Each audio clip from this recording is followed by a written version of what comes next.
GST. मान लीजिए readymade कपड़े की एक दुकान पर आपको ये ड्रेस पसंद आती है, जिसकी कीमत है 208.23 रुपए, लेकिन जीएसटी लागू हो जाने के बाद ये ड्रेस 166 रुपए की हो जाएगी, यानी 42.23 रुपए सस्ती।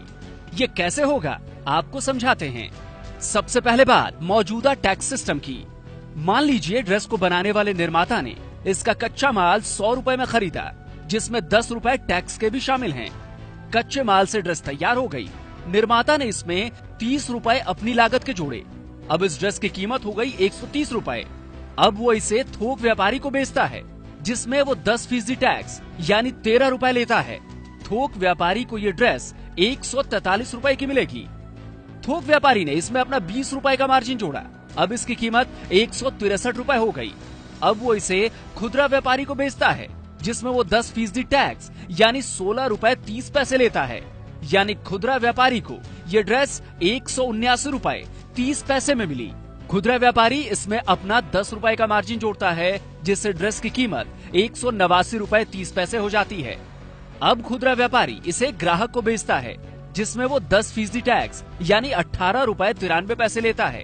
यानी ग्राहक को ये ड्रेस 208 रुपए 23 पैसे में मिलती है। कुल मिलाकर अलग अलग स्तर पर 58 रुपए 23 पैसे का टैक्स लगा। यानी मौजूदा टैक्स व्यवस्था में टैक्स के ऊपर भी टैक्स लगता है, लेकिन जीएसटी में ऐसा नहीं होगा।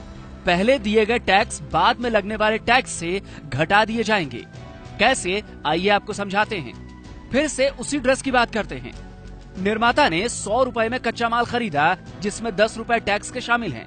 ड्रेस तैयार होने के बाद निर्माता ने लागत के रूप में 30 रुपए इसमें जोड़े, जिसके बाद ड्रेस की कीमत 130 रुपए हो गई। अब यहीं से जीएसटी के पहले और जीएसटी के बाद का फर्क समझिए। जीएसटी से पहले इस पर 10% यानी 13 रुपए का टैक्स लगता है, लेकिन जीएसटी के बाद टैक्स के इस 13 रुपए में से कच्चे माल पर लगे टैक्स के 10 रुपयों को घटा दिया जाएगा। यानी इस पर टैक्स लगा 3 रुपए का, जो कि ग्राहक देगा।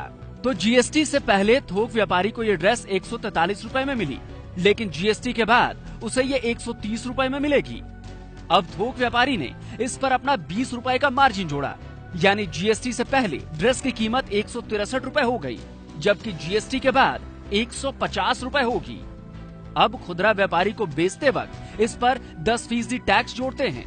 जीएसटी से पहले इसमें टैक्स के 16 रुपए 30 पैसे जुड़ेंगे, यानी कीमत होगी 179 रुपए 30 पैसे। जबकि जीएसटी के बाद टैक्स के 15 रुपए में पिछले दिए गए टैक्स 13 रुपए को घटा दिया जाएगा, यानी टैक्स हुआ 2 रुपए जो ग्राहक देगा। अब खुदरा व्यापारी इसमें अपना 10 रुपए का मार्जिन जोड़ता है। जीएसटी से पहले ड्रेस 189 रुपए 30 पैसे की होगी, जबकि जीएसटी के बाद 160 रुपए की होगी। अब ग्राहक को बेचते वक्त इस पर फिर 10% टैक्स लगता है। इसका मतलब ये हुआ कि जीएसटी से पहले 18 रुपए 93 पैसे और टैक्स लगा, जबकि जीएसटी के बाद 16 रुपए टैक्स से पिछले दिए गए टैक्स के 15 रुपए घटा दिए जाएंगे, यानी 1 रुपए टैक्स ये ग्राहक देगा। जीएसटी से पहले ड्रेस पर कुल टैक्स दिया गया 58 रुपए 23 पैसे, जबकि जीएसटी के बाद टैक्स दिया गया सिर्फ 16 रुपए। नतीजा ये हुआ कि ग्राहक को जो ड्रेस जीएसटी से पहले 208 रुपए 23 पैसे में मिली, वो जीएसटी के बाद 166 रुपए में मिलेगी। तो इस तरह जीएसटी के बाद ये ड्रेस 42 रुपए 23